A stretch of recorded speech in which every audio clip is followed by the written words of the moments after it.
All right. Hello, everybody. This is Address the Sess. Thank you for joining. This is the last Address the Sess of 2013. The year's almost over, and in 2 days, I'm going to scurry away into a hole and pretend that I don't exist, because that, to me, is what vacation is all about.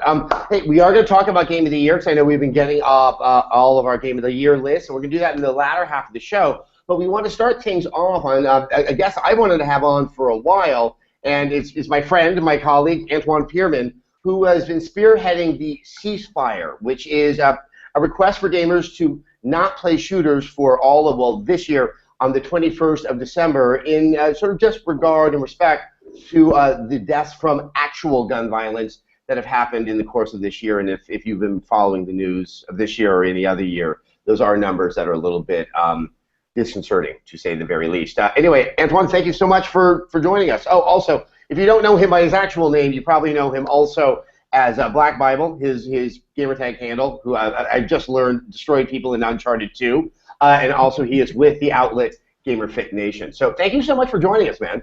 Oh, thank you for having me. So this is the second year of the ceasefire. If you kind of want to just sort of detail sort of how you came up with the idea and sort of how it came about, and then how it was received last year. All right, so with the ceasefire, it came about when the events of Sandy Hook happened.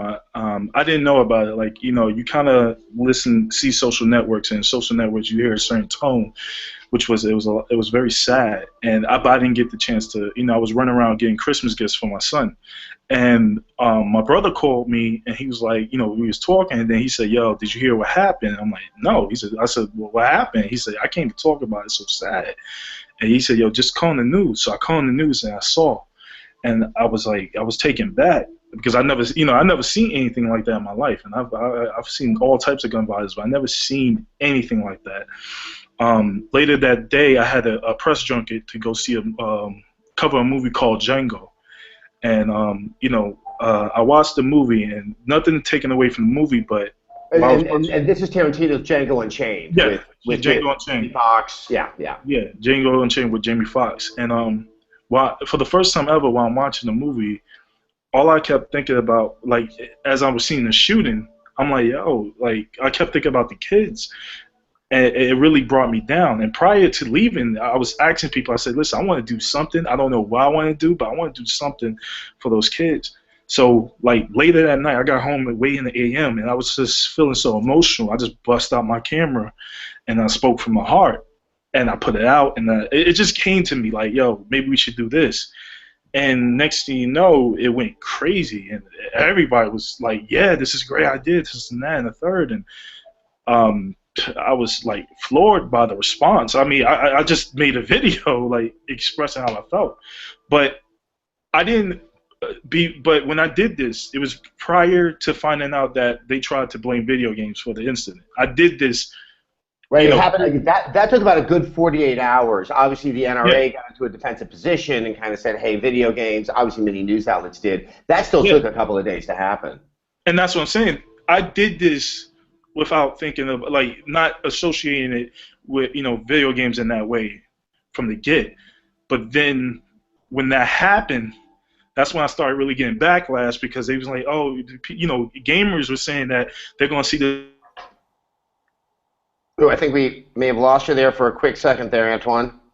As a mission to kill. But, there we go. I mean, here? Oh. It's working. I'm back? Yeah, we're back. Yeah. We're back. So here I am in a situation where now I'm on the spotlight for another thing. Like, GamerFit Nation was always about helping gamers, but now I have gamers doing some pullback because they feel like this is going to be a mission of guilt.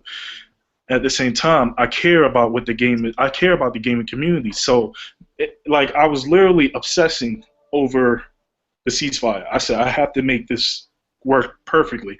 So I was reading every single comment. I was going crazy, like, reading every comment. I was talking to the media and explaining things, and at the end of it all, it came out to be good. The media understood, and they didn't even press it as in gamers were wrong. They thought it was a good thing, and I was so happy about that. And now, of course, we're gonna be doing it again. It's scheduled for Saturday. Once again, it's you're not asking people to not play any games. It's kind of, hey, take a step back from the shooters. And as you were explaining sort of your reaction to the Sandy Hook shootings, and I think that is one that is not even unique to you. I mean, I remember just that moment of just sort of unease and like the idea of going home and playing a game that had guns, that had violence in it. It just didn't seem palatable, and I did a Sess or something on that where I actually went and just played Journey. You know, I needed, and it also reminded me of sort of the feeling I had after 9/11 happened, where after that week, and I was working at Tech TV, and we were actually doing coverage of it there, because there was just there's nothing else you could talk about. That when I got to that week's end, I called up a friend of mine. I'm like, can you come to a museum with me? Because I need to look at something beautiful. You know, we just went to the Palace of the Legion of Honor here, and I just wanted to look at Monet's water lilies. Like, that was just, I needed that sense of reflection and that sense of beauty.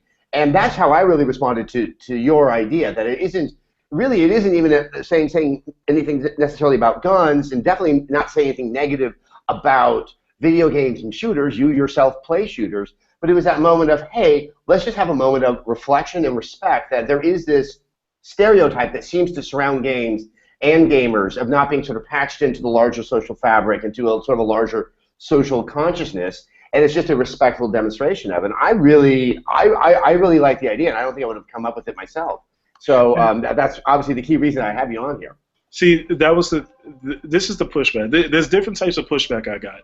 There's people who respectfully disagree. There's people who like understand what it is, but just respectfully disagree. And for them, I give all my respect. But then there's people who want to just be anarchists, who don't want to try to understand what it's about, and they just want to burn it down. And my whole thing is this: like, I came up with an idea that some people follow. But if other gamers wanted to come up with an idea that was different but did the same point, I'm not against it. But when I see gamers trying to tear what I do down instead of trying to build up something else, you rather spend all the energy tearing mine down than to try to make something better or help me make mine better. I'd rather that. I've always opened up the floor to say, listen, if you guys want to help and make it better, then come on. And you know, when I see certain gamers act like that, it's like, come on, you're more so acting like the stereotype. Yeah, and you're also speaking to probably one of the most sympathetic pair of ears to that behavior, especially after the 2013 that I've been enduring. Hey, and Nick, why don't you throw a comment or a question from the chat? Let's go ahead and bring some people in and open up this discussion. Yeah, let's see. A lot of our questions ahead of time were sort of more Game of the Year related, so I might hold off on some of those. But we just published this conversation to this topic for now. We will be moving on to Game of the Year. Yes. So we should be getting a few. We just put out the invite link. We should be getting people joining shortly. Okay, sounds good. Antoine, I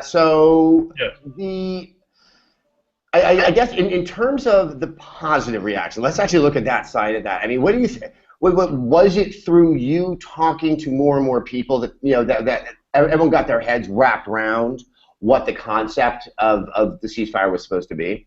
Well, see, that's the thing. The positive reaction, outweighed the negative. It was crazy. That's what kept me going. The reason why I even started this year's ceasefire is because of the positive reaction of last year.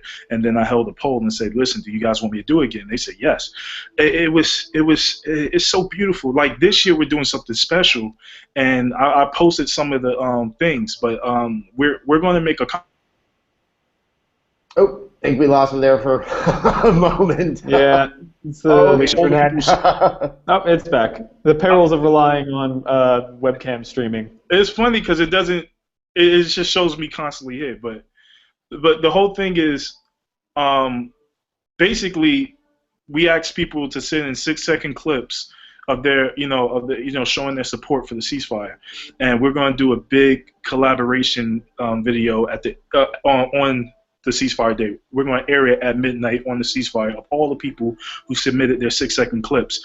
And I started sharing some of the clips, and it was so beautiful, man, just to see gamer moms and gamer dads and regular gamers, young and old, make these videos saying that they'll ceasefire. This one kid, he said, hey, I can destroy you in the Call of Duty, but on December 21st, I'm going to put down my controller. I thought that was pretty cool. I was like, yeah, that's actually... It's very well phrased. Are you getting a sense that you're having people who are both who have in some ways been affected by gun violence in their life, and those who just haven't, and just kind of are are aware of what's happening? Yes. I mean, I'm one of the number one people. Well, I can't say I can't speak for everybody, but as far as me, I grew up around gun violence. That was the whole reason why I did CeaseFire. Like, where did you grow up? Just Florida. So people have a context. Florida. Oh, Florida. Okay. The infamous Florida. Like, well, and to be fair, hold on. I mean, I grew up here in the Bay Area. I was in the El Cerrito, Richmond area, and obviously very close to Oakland. And I was, I went to a school that was very mixed, and it would be affected from time to time. And I knew friends who had relatives who had been harmed. And obviously, Oakland and Richmond, unfortunately, held the dubious honor many times of having sort of a murder to capita ratio. That was quite disturbing. I mean, it's something that. It's not just Florida, I think, what I'm trying to say. No, I know it's not just. I mean, the whole thing is when I was in Florida, Florida was considered the #1 crime state at the time. There was so many shootings. Like when I was young in Florida, like we learned as kids that if we heard loud shots outside, we hit the floor, and that was common. I've been in 3 drive-bys where and I wasn't the target of the drive-by. I was actually just on the block, and the drive-by happened. I've been in the middle of stick-ups. All my friends are dead from gun violence. Yeah, I mean, there was a reason why I felt the way I felt. The whole thing is, I at one point in my life thought that I wasn't gonna make it to live, say, 21. And my brother made a big deal when I turned 21. He was like, "See, you never thought you was gonna make it," but that was my life. Like, I've seen everyone I know die. So yeah. I mean, you just put that in stark contrast. Now, if you don't mind my asking, is obviously going through. I mean, that's obviously a far more traumatic series of events than anything I can personally relate to. But you are into games, as we were talking about at the beginning. You were like #1 ranked in Uncharted 2. How do you sort of relate to violence as it's portrayed in entertainment versus obviously the discomfort and the tragedy that comes from when it's played out in real life? I can say this, like, when it comes to, I've always said this, that video games are like the PG version of real life. Like, I play all types of shooters, and I've seen all types of stuff. And I'm also amazed by how it's executing graphics and everything. I see it like a movie. I see it like a play. I don't see it as in real life, because what I've seen in real life isn't amazing. It's not, awesome. It's just right. It's not. It's you understand, when you see someone die in real life, it's not enjoyable at all, like, in any way. And I can't look at a video game and look at a person dying in real life the same way, So when I play video games, it's for entertainment. It's a simulation. It's imagination. When I live in real life and I see what I see, my heart is like, I'm worried from where I'm from. In that right there, you probably made the best argument, empirical argument, that this insane idea that there's such an easy correlation between what happens in a video game and how people behave in real life is absolute nonsense. Looks like, actually, Nick, that we have some people in here. Yeah. So how about we bring someone on in? Sure. We've got one comment here on YouTube that's relevant to the discussion. Timothy Elliott on YouTube says, "I completely agree with this idea of the ceasefire. It's a beautifully simplistic way to commemorate the lives lost." Yeah, I'm trying to figure out how to turn that into a question. But I like the way that he sees it. It's just so simple that there's really very little net loss from not playing a game for a given day. Yeah. See, that's the other pushback I'm also getting. See, which I found was weird. I'm also getting people who saying that it's not enough. And I'm like, they feel like they call it slacker vision. And I mean, not slacker vision, well, slackerism. Like, I'm just, okay, why don't I do a march and stuff? And, like, or do donations. One, I never wanted to touch any money. And I actually called and spoke to the Sandy Hook authorities at Sandy Hook Elementary School, and they specifically told me, they said, listen, we don't want any money, we don't want any donations, we wanted to do a toy drive. They said, we don't want toys. They said, if you want to do anything, donate money and toys to schools in your community in our name. And I thought that was, kind of noble of them and everything. But at the same time, I don't want to be the guy who, does a fundraiser and then people are wondering, is he shady? So I just say, I'd rather give you a link and you can go donate there. You know? Well, and also, I think your point about the march, and I almost hate saying this, I grew up in the Bay Area, I live here now, it's almost become such a commonplace exercising of displeasure that it kind of doesn't have as much strength. I think it's only when things are massive, and that this, because it is so unique, it does stand out. Because it's not an expected response to gun violence, and especially to, say, the Sandy Hook massacre. I think what I like most about it is that it shows that as people who play games, we are not like single-minded and not constantly knee-jerking and defending games in every I think that I can speak for a lot of people when I say that, like, in the light of the Aurora shooting, for example. I went home and tried to play a first-person shooter, and it felt really, really weird. Like, it felt weird to glorify gun violence in any way, Are you talking about the shooting that just happened right before Sandy Hook's anniversary? Did you hear about that one? The one at the Colorado High School? Yeah, right down from Colorado. No, I think he was referencing the one that was in the movie theater in Aurora, Colorado. Oh, no, yeah. But that one that just happened, literally the day before Sandy Hook, there was another school shooting. Yeah, there was. It was, thankfully the first responders took care of that thing very efficiently, and yes, there was a young lady who looks like she was critically injured, but obviously in contrast to some of the other events that have happened in the past years, it was thankfully minimal. Yeah. I hate that kind of relativism right now. I'm going to just kind of end that there. Nick, do you want to bring someone on in? Yeah, totally. Let's see. Let's hear from Baron. Let Baron join and see if he unmutes himself. Hi, Baron. Baron. Hello there. Hey. How's it going? Where are you reaching us from?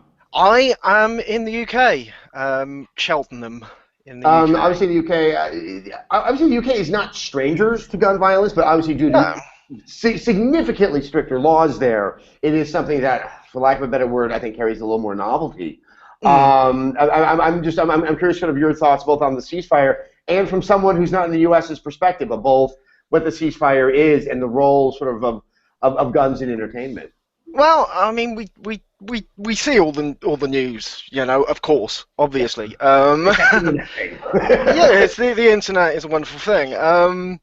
I personally, ceasefire, totally happy to join in on it, really, because I'm playing Super Mario 3D World at the moment. I am totally engrossed in that. Okay, so it's more of you're going to do a ceasefire ball.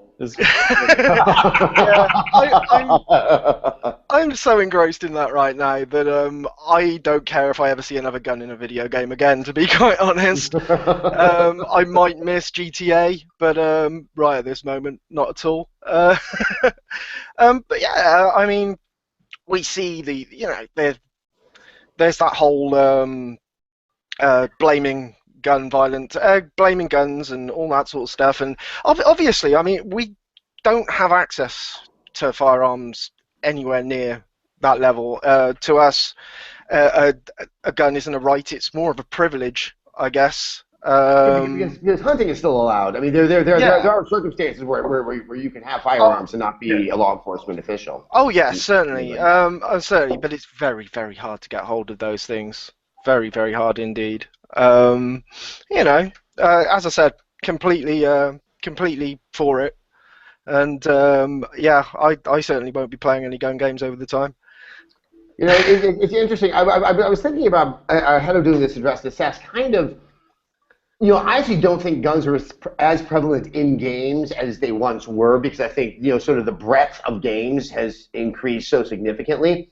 But if you kind of go through a lot of, like, the history, that there was almost sort of by design, by the limitations of programming, we're talking Atari 2600 times, that you couldn't have kind of, like, even Mario jumping on a turtle shell, that, that kind of physics, for lack of a better word, would have been too complicated, and the one-to-one correlation of bullet equals death kind of almost mandated that that's how a lot of, like, sort of the interactivity of games were played out in the beginning, and that I don't know if that's really the result of sort of how it evolved over time, but it's been something that I've just been wondering as to sort of why that has become such an endemic gameplay device in video games. I actually said something like this to somebody, a couple of people. Speak on that. I feel like it's also a cultural difference, like a cultural divide. Like as far as like Adam, like we come from a place where we were able to experience gaming at a certain peak. Like we saw the Nintendos, we saw the Segas, and we saw those pixels and the changes, and we watched it grow. But now our generation is kind of becoming how we saw the Atari generation. We're getting older, and now this new generation coming in, and the way they see video games is different because now you have kids who they hear about Grand Theft Auto and they beg their parents, yo, give me Grand Theft Auto as my first video game ever, or give me Call of Duty as my first video game ever, and then they get that game, but so they never got to experience the Marios or the platforms and stuff. They went straight into high-end graphics. Yes, they never had to play Ice Climber like I did, trying to convince myself I was having a good time, which I now have to look back and say I probably wasn't. But I was on The View many years ago, and I was chatting with Meredith Vieira about this. Her young son at the time really wanted Grand Theft Auto. I think violent games to a certain young demographic, and I'm saying like juveniles, preteens, it somehow is like emblematic of sophistication, which I think is kind of an unfortunate thing that like when I'll come across as older, more sophisticated if I have access to Grand Theft Auto, and it is a very kind of interesting exoticization that we've created around sort of games of that nature. Nick, do you want to bring somebody else in? Yeah, we've also got some questions on YouTube. Here's one from Thomas Maisonneuve, which is actually a Google Plus question, and I'm sure you've gotten this before, Antoine. But he says, "Okay, I've heard of the ceasefire movement, and while I appreciate the idea and showing the respect towards these tragedies, do you think it's perpetuating the idea of video games with these types of violence and associating this media with gun violence, or this type of media with gun violence?" Antoine, I'm just going to have you take it away because I know you're fully capable of answering that question. Go ahead. Absolutely not. I mean, even when, like I said before, even when I first came up with the ceasefire, I was never really doing it because of what politics told me or anything. I'm doing it because I felt like it would have been a cool gesture. I mean, think about this. Like, think about the fact that in real life, we can't ask someone to stop. Stop a crime. We can't ask someone to put their weapons down. You can't have world peace. That's not going to happen, and that's the truth. But as gamers, we control our worlds. We can literally say, if we wanted to, we could just put it down. If every gamer just said, hey, you know what, I want to put my controller down, then it would just be silence as far as the battlefields of Call of Duty or whatever game you want to play. We actually have that ability that no one actually has in real life. We know when to stop. We know what's not real and what's unreal. I mean, some of you never experienced the gun violence I experienced in real life, but at the same time, I'm pretty sure that there's a big difference. And I never wanted ceasefire to be looked at as something that's combined with that. I wanted to be something that we can do something awesome. Like, hey, let's all put our guns down as a big show of love and remembrance. And let's show people that gamers can do something the world can actually do. Because we created a community within the gaming world. We actually created something that is real. Out of a hobby came a community. Now, as a community, we can lead, our community to be something that reflects positivity. And that's why I want, even if you don't agree with my ceasefire for whatever reasons, I just want you guys to do something that'll be awesome, that shows that you actually care. Not to say you don't, but I just like to see it because, something devastating happened, and I just wanted you guys to, do something as a group.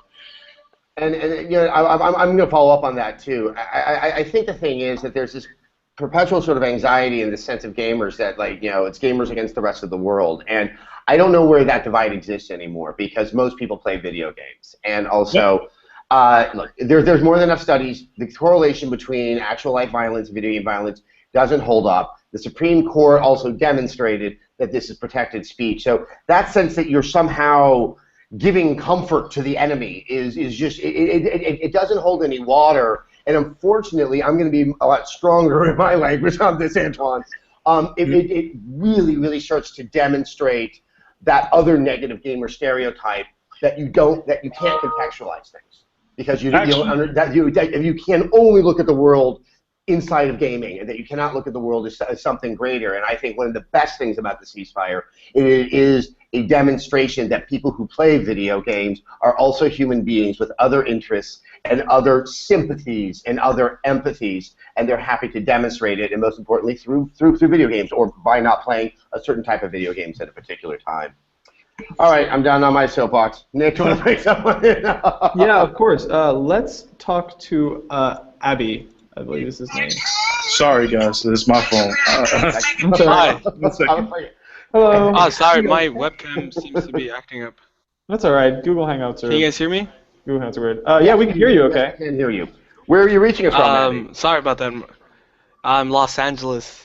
All right, Los Angeles obviously is a city that's no stranger to gun violence, and I went to UCLA back in the 90s when it was obviously a great concern. So what are your thoughts on the ceasefire?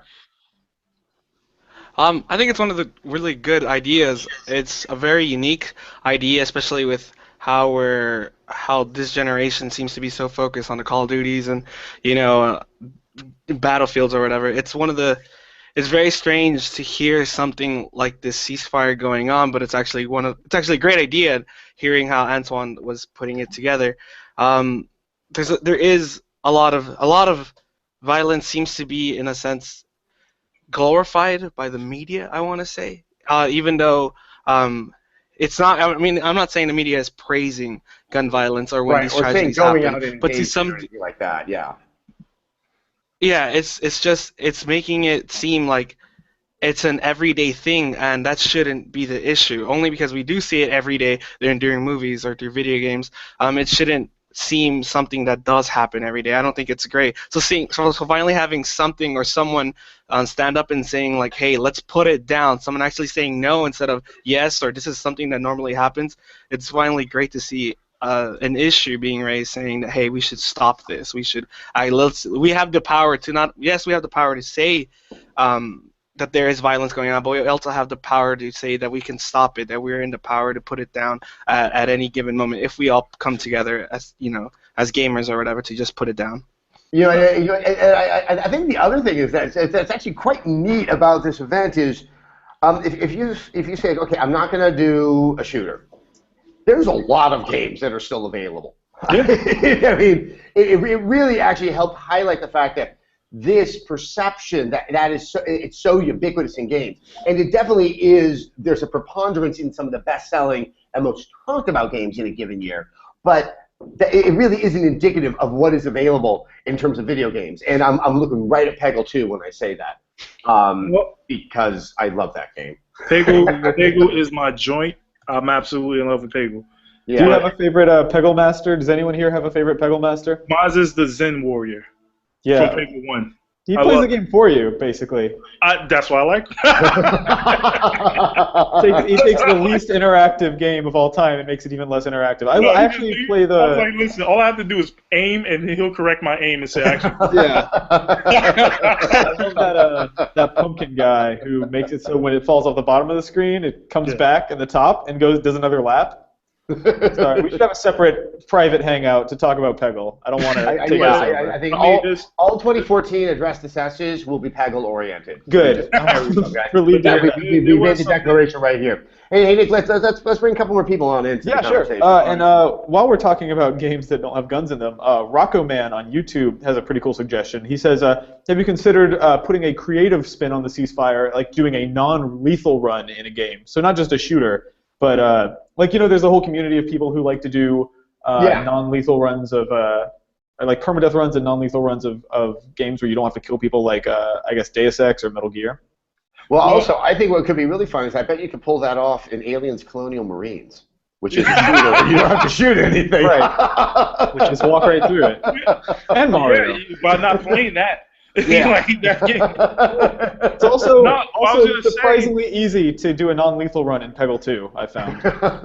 No, but I was going to say that people could do stuff like stream. Like, I was streaming Skylanders, Swap Force, and I was at first I got the first comments was like, nerd. And then I said, I don't care what you say, this game is hot. And I was playing it, I was streaming it, and then I started getting a lot of people watching it. And then I even had people say, yo, I got my little girl watching your video, it's cool.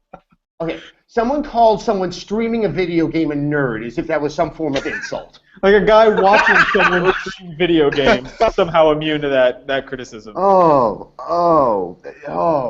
wow. Yeah, I was like, wait a minute, I get nerd? I was like, well, I don't care. Actually, nerds are cool. I'm working on an analogy in my head. I haven't gotten there yet. Nick, give someone in while I come up with that. Sure. Let's hear from the Bostav, who looks very cozy in his bed. Wait. Yeah, I'm in my bed. I like, Wait, do you hear me? Oh. Yeah, we hear you. Thank you for the invitation. Wait, do you hear me now? The Bostav. Yeah. Can you hear us? Yeah, I hear you. Okay, well, me? where other than your bedroom, let's increase the geographic specificity. Where are you in particular? I'm in Switzerland. Oh, nice, Oh, wow. nice. Now, What time is it? It's 1:31 in the morning. well, thank you for staying up and joining us on Address the Sess. So obviously, once again, gun violence is not as much of a concern in a place like Switzerland. But I'm curious to hear your thoughts as someone who is on the continent about the idea of the ceasefire. Well, it is kind of an interesting idea. Well, I've always been here. I don't know if I heard it before, but heard some other people try to do that. But Antoine, your idea is actually very good, and at least it's good to see people actually trying to do something for people who have lost their lives and such. I heard about most of these shootings that happen in America, and just disappoints me a lot. And obviously, I think one of the things that I'm at pains to point out is we do hear about something that is undeniably as awful as Sandy Hook and Aurora, but then also in the city of Chicago, you just have 2-3 deaths that are happening in a given day. They don't make as much headlines, but they are persistent and they keep on going on. And that's why there are tallies that are they're troublingly high in the United States of America. Yeah. Well, in Switzerland, we actually there are gun laws, but you're allowed to have a handgun in your household. Oh, really? I mean, I know Switzerland has mandatory conscription, and I was under the assumption that sort of the gun they give you is the one that you kind of have in your home. But well, yeah, in fact, we're even allowed to have people who went to the army are allowed to have their military guns in their household as well. But I'm gonna tell you. Sorry. And also, you're not allowed to have based on my knowledge, you're not allowed to have the bullets. You're allowed to have the guns. That's kind of like the Chris Rock argument. Yeah. Guns were so bad in Florida. Gun violence was so bad at my time that they implemented a 10-20 life law. 10-20 life being that if you had a gun that was that you wasn't registered with you, that's 10 years. If you fire that gun, that's 20 years. And if you hit someone or killed someone, that's life. That's how bad it was getting. And what years are we talking about? Just so everyone has an idea. Talk about the years. That's when that was in the 90s, and wow, you're making me feel old. And I'm that old too. I'm afraid to say. Late 90s, early 2000s. Mm-hmm. Yeah. I was a totally different person around then, but I had to be because it was about survival. It was crazy. Well, I'm glad, obviously, given the challenges that you're here to chat with us. Hey Nick, do you want to bring somebody in? Yeah, let's. I'll pull someone in just 1 second. We've got another pretty interesting YouTube comment from Chris Hickey, who asks, would it be better to encourage gamers to use their votes to enact changes regarding gun rights? One-day protests or acknowledgements are nice, but it's not going to move the needle in this debate, in his opinion. You want me to answer that? Antoine, go ahead. Go right ahead. Now, see, that's the thing. I'm all for voter rights, and I'm all for people voting. But truth be told, I don't believe. I've come to learn it's a trend because I was very heavy into politics, especially during the presidential elections, and I realized something that most people only really get involved with politics around presidential elections. Most of those votes that I held are literally on state levels, and some gamers just not interested in voting. Some gamers don't even know of the existence of the ECA, which the ECA fights for gamers' rights. And I found that out. I'm talking to gamer media, and they don't even know that there's actually a organization that tries to fight for gamers' rights. And to say, I mean, I'm not saying your vote wouldn't matter. It's just the fact that if you want to say that, like, for gamers to, come together and vote, I think that would be awesome. I don't see gamers actually just saying, yo, I'm going to go out to vote like that. And you're making more of a cultural statement. I think the uphill battle in terms of kind of figuring out legislation that can kind of deal with gun violence, it's ensnared in things that are so far and beyond video games. As you know, Colorado just did try to enact some stricter gun laws, and a recall effort was then put in place, and two of the state congressional members were voted out of office on that. It is something that's almost insurmountable, it feels, in terms of being able to kind of open up that conversation. That here it's more or less like, hey, we're gamers and we're recognizing something. Yeah, and because with gamers, you have to understand, like, there's companies that invest. I mean, I'm not trying to defend or be against gun rights, but the one thing you have to understand, there are companies that they want to function, so they have lobbyists whose sole job is to make sure that their company can do well, in government. And that's the whole thing. Like, if gamers tried to come together and say, well, we're going to do a vote, and let's just say this was like something we can really come together, something tangible. Like, I could say, let's come together, and on that date, we're going to vote. Do you realize that those lobbyists will turn their money into destroying gamers as a whole? Like, they would point everything in the world at gamers because, we're trying to vote against gun rights. Well, as Antoine knows me very, very well, I am also trying to wade a little delicately into what obviously is the politics surrounding the situation. Oh, no, but no, to your point, I was trying to answer what he was saying, that's why. Oh, no, I'm saying, that I'm trying to exhibit restraint on my behalf. But last year, when Sandy Hook happened, Wayne LaPierre started to try to draw the attention to video games, and the efficacy of that movement, it's like the media was just kind of led right by the nose, and that's when you started to see that debate reemerge again, as ridiculous as it is. It was actually, I thought it was nipped in the bud far faster than any other instance of that. But I mean, you can just see how they're very powerful forces, as you said. It worked. That can really, I'll give you exclusive. I'll give you something that no, I'm gonna give you something that I found out. All right, so I was on Piers Morgan. I was a guest, but prior to being a guest on Piers Morgan, I was originally invited to be a guest on Piers Morgan prior to that, right? Piers Morgan, they canceled, and the reason why they canceled is because they found out that Adam Lanza actually, the video game and Adam Lanza's situation was BS. Some guy just said it, whatever. So media was steering away from this whole idea that video games were to blame. So that was going to be the end of coverage. But then the NRA came out and made that whole big speech about video games, and then that turned it right back on. So I got the same phone call from the same lady said they just turned it back. So we want you to come back on the show. Like, really literally, if that didn't happen, if the NRA didn't say what they said, that would have been the end of it. It was literally because they turned the attention to gamers. I swear to you. It was a pivot, plain and simple, to try to get the attention looking in a different direction. You know what? Antoine, you're going to stay with us, but we are going to start to broaden up this discussion to Game of the Year. That does not mean we can't talk more about OSCeaseFire, but once again, Antoine, on the 21st of December is when you're asking people to just kind of lay down the shooters, not lay down the video games, and just go ahead and just, play some Peggle. Play Mario. Peggle. So on the 21st, I'm asking you guys at midnight to lay down your arms, just for 24 hours, just for virtual arms. But I'm also asking right now, before the 21st, if you guys can make a 6-second video in out of support of the ceasefire, email it to the email that I'll provide, OSCeaseFire@gmail. I will include it into this collaboration video that we're doing, that we're going to air on the 21st. Like, we just want 6-second videos of you either doing a gesture or saying you support it or saying you love Sandy Hook or say you're against gun violence, anything. 6-second clip, and we're going to add that on. All you have to do is email it at OSCeaseFire@gmail.com. All right, and we'll go ahead and throw that link down there when this video posts at the conclusion of the live hangout. Okay. Or sorry. Oh yeah, I'm sorry.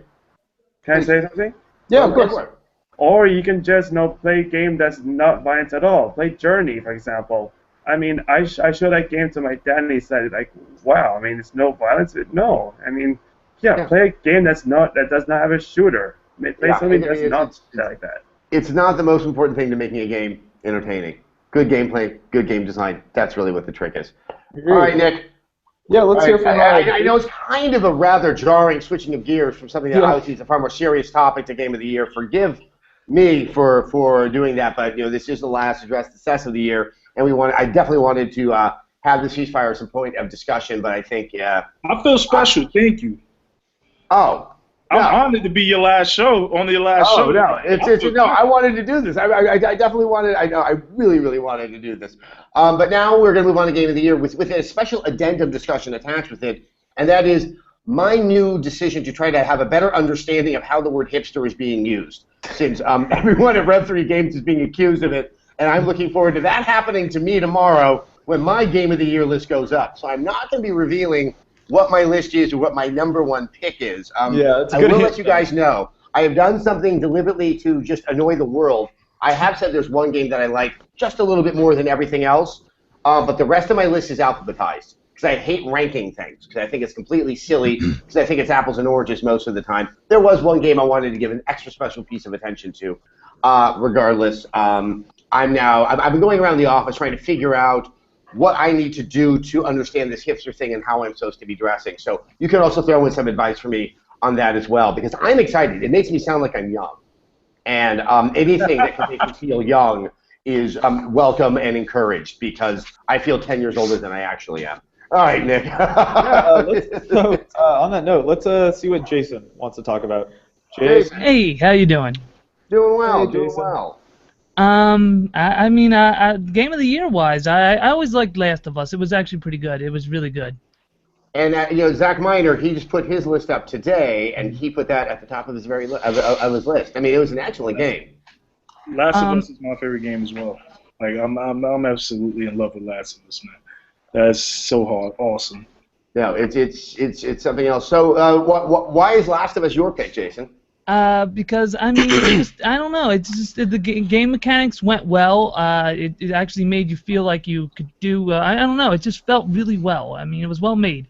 One of the things that really stood out for me in it, and this kind of dovetails in with our earlier discussion, is the way it handled violence. I mean, it is an exceedingly violent game, but it did it in a way where I kind of recoiled from it, and I felt that was kind of part of its design. In kind of making Joel out to be, I think, a less than likable character, but it really kind of, I had to think twice about, maybe I'll just sneak by that guy, because I don't know if I want to hear that sound one more time of sort of what you have to do. It's not like sexy video game violence. It's like gross, horrific, and with that first opening 30 minutes, very tragic violence from the get-go. That was by far the toughest game for me to review, because I wanted to put it down more frequently and just kind of collect myself. But I felt I needed to keep going, because there was kind of a time limit I had to play under. I know Zach alludes to this a little bit in his review, but you were telling me that when he finished the game before it came out, so he didn't have anyone to really talk to about it, he just kind of got in his car and drove aimlessly around San Francisco. Yeah, he did, just kind of quiet. I mean, the ending of that game, I'm not going to go ahead and ruin it. Let's all those of you who have played it not ruin it. Is devastating in ways that I wasn't expecting. And it's I think that's the best way of putting it. Hey, other guys who are there, like Baron and Adi, always feel free to jump in on this discussion as well. We're not in second grade. You can always... Well, I've already mentioned what my Game of the Year is. Yeah, Super Mario. I'm going to be frank. I'm not disavowing your choice. I had a very hard time getting into the Mario game. Really, I'm not a big Mario fan. I never have been. I lived a Sega life all the way through my younger years, mainly because Sega was a much bigger brand in the UK than Nintendo. Although I always played Mario games when I had the chance, if and when I had the chance. And I've been meaning to buy a Wii U because, firstly, Bayonetta 2 next year, I really do want that game, and I'm willing to buy a Wii U for it. But I was always saying, it's got to drop in price, it's got to drop in price. And then all of a sudden, a couple of weeks ago, I just bought a PS4, and a couple of days later, there was the Black Friday deal on Amazon, because they have Black Friday deals in the UK, despite the fact we don't even have Thanksgiving. And That's so kind of them. it's lovely, isn't it? We don't have that yeah, here in Switzerland. the Wii U was cheap. I bought it.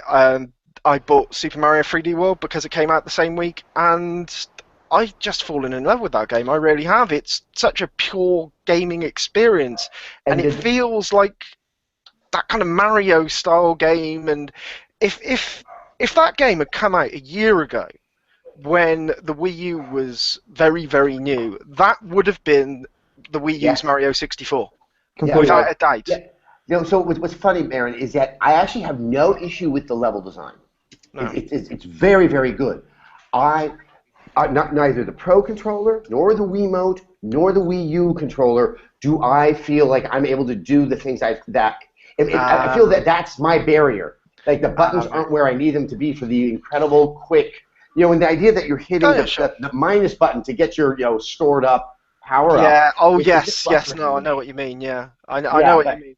It's a game I want to play so badly, but I feel that I can't find my point of access to be able to enjoy it. From seeing an awful lot of your videos in the past, you do seem to have an awful lot of controller issues sometimes. Yeah, I do remember I really had about very, very the hard PS3 controller. I'm not a fan of the PS3 controller, but I know how to use it. I find a very hard time adapting to the Wii U controller. Oh, really? I seem to be able to adapt very quickly to any controller I use. I guess I've used a lot in my time now, so that's natural selection at work. I am being selected out. You, not so much. Yeah. There's another game I feel like that should have been mentioned for the Game of the Year, and that's Beyond Two Souls. I felt like it was an excellent game, and also, I mean, a lot of people didn't know it was a two-player game. I was surprised to find out when I got my review copy it was a two-player game. No, I knew an idea as well. Tara Long did put that on her list. She quite liked that game. I went to go play it and really found myself far more caught up in it than I expected to. I think David Cage did a wise thing by not having the 4 different player perspective that I think made Heavy Rain a little bit too cumbersome in terms of its narrative structure. But I really like that game. All right, Nick, do you want to bring somebody else in? I think for me. Oh yeah, let's start to Audie. Abby, sorry. I read your name wrong. I think the game of the year for me has to be Dota 2. Got released earlier this year by Valve. I think Dota 2 is just a very different kind of game compared to a lot of the other ones that have come out this year. I think Super Mario also was one of the game of the year for me. Also BioShock Infinite. So I have a very wide range of games that I play, but I think Dota 2 was one of them that really hit with me very strongly. Valve just really hit the park with free to play. It's managed by such good people, and just this game structure, the visuals, the design of the heroes, or everything in it just flows so well. And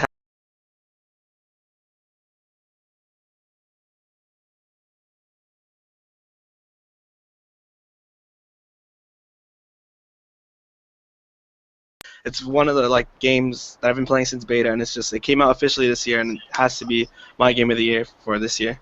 All right, that is a wonderfully original decision on that, and I applaud you, Abby, for giving the love to the Dota 2. Giving the love to the Dota 2.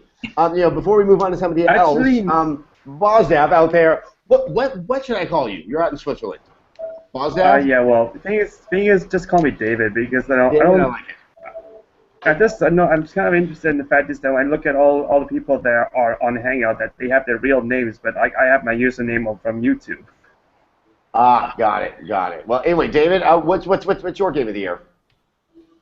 Well, can I be honest? Mm-hmm. I don't really have a video game of the year. That's fine. I don't know. Nick, am I supposed to call that hipster? I don't know. I'm so confused about this hipster. I'm going to tell you, man, it's a wild case. Why don't you have a game of the year? For me, in my opinion, I think there's not one game, but many games that are very good, because I tried out many games that I could have known. I bought Zone of the Enders HD. You are the man for mentioning Zone of the Enders. This is my favorite game. You got that too? You got that too? Awesome. I mean, I felt like I was the only one who bought that game. No, Zone of the Enders is one of the best. I played the hell out of both those games. It does the right thing Like, it's one of those hard to put down. Yes, there's some ridiculous stuff that's happening around it story-wise, and actually the final boss battle at the end of the first one, you can't lose. I learned that because I put down the controller because I had to go to the bathroom, and I came back and I was getting the final cutscene. But there's so much fun to play. Did they patch the HD versions in the end? Because that's my favorite part about. I'm sorry, that's my favorite part about the first game, which. Because when you can't win the final battle, you're like, wait a minute, what the? Like as a gamer, you're like, what the hell? Like, you're trying to win, but you can't win. Like, I thought it was one of the coolest parts. You can't win. It was like, wait a minute, what? Is there a code? For